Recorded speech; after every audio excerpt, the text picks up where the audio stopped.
Hey everybody, welcome back to another Diecast review. It's an interesting diecast.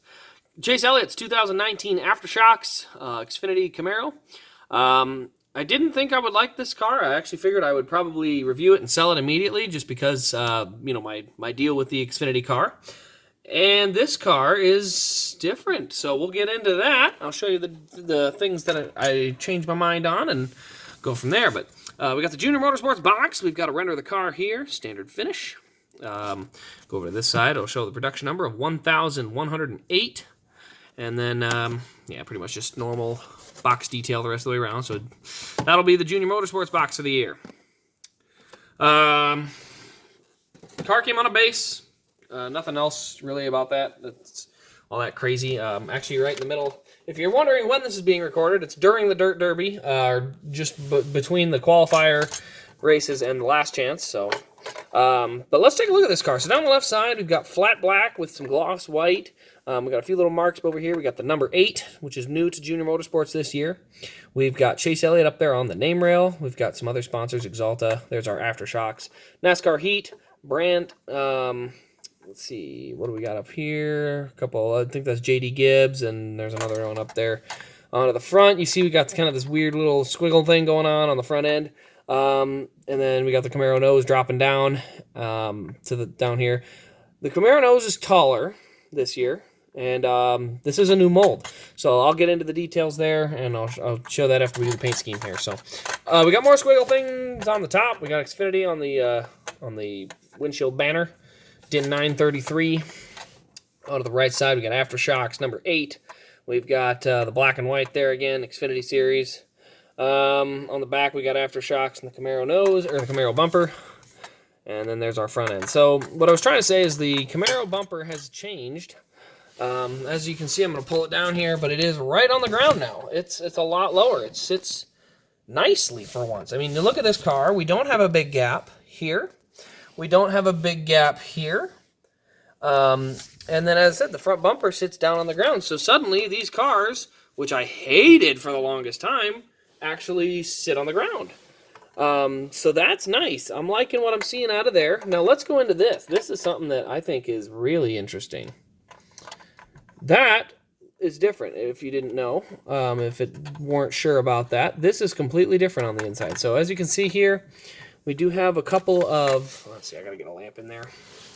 Let me see how I can get this angle in here so we can take a look here.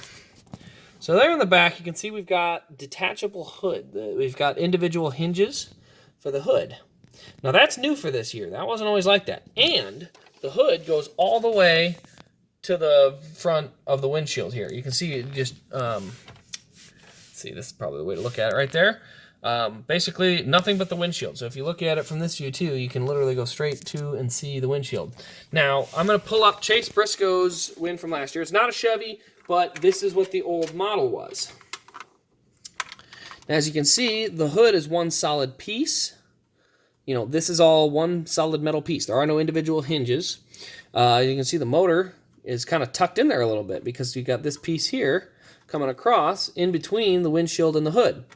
That is not on this one anymore. They do not have that anymore. So actually the hood rattles around a little bit. However, it does open a lot nicer and it holds open a lot nicer. So that is another new thing this year. So I don't know if it's a new Camaro or if it's all of the molds, because this is the first Xfinity car I got from this year. I don't know that I've got anything else coming at the moment. I might choose to get some coming, a Custer win or something like that. I do have a Kyle Busch win coming, so we'll see the Toyota there, and we'll see what we end up with. But yeah, so that is a change. These are new things for this year that they have added to these Xfinity diecasts. So before we had the let's move that over so we got a good view here. But before we had a little gap right around here. Now we do not have a gap. We've got individual hinges instead of a solid metal hood, which it does look better. It also functions better when you open it. And then, as I said here, you got a lot less room. I mean, you still have a gap, but it's not near as big as it used to be. Especially when you pull it up next to, say, this one. You still got a decent gap in there. Big wheel wells and all. But, you know, see how high that sits off the ground versus this one. So yeah, they are definitely making some gains. Even that, look at how big that splitter is. I don't think the splitter's going to be that big on these new ones. There's a little splitter in there, but not much. So definitely made some changes to this year. I'm liking what I'm seeing for the changes so far, but we don't see any improved engine detail or anything like that. So am I still a fan of them? Still, no, not 100%, but I'm liking the way that they actually sit nice. I mean, that helps.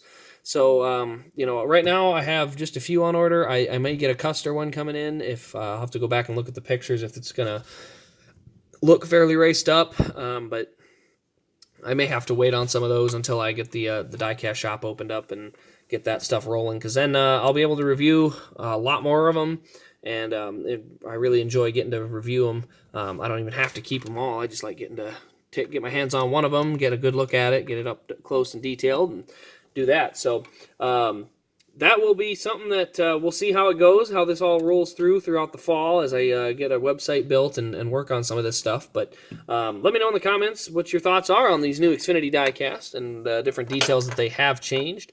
I'm a fan of them. I think they're really going to help these cars, because before I wasn't even for them. But I do like what I see on these, so I might be getting a few more of them. And again, let me know on the Diecast shop thing. I'm looking at starting one, but obviously it's not exactly a booming market to get going. But I think with the right website and the right tools, I could make one good. So definitely something that I'm really passionate about and can't wait to get into. So thank you all for watching. Really appreciate it. Like, comment, subscribe, all that fun jazz. Let me know your thoughts on the new Camaro and the new hood.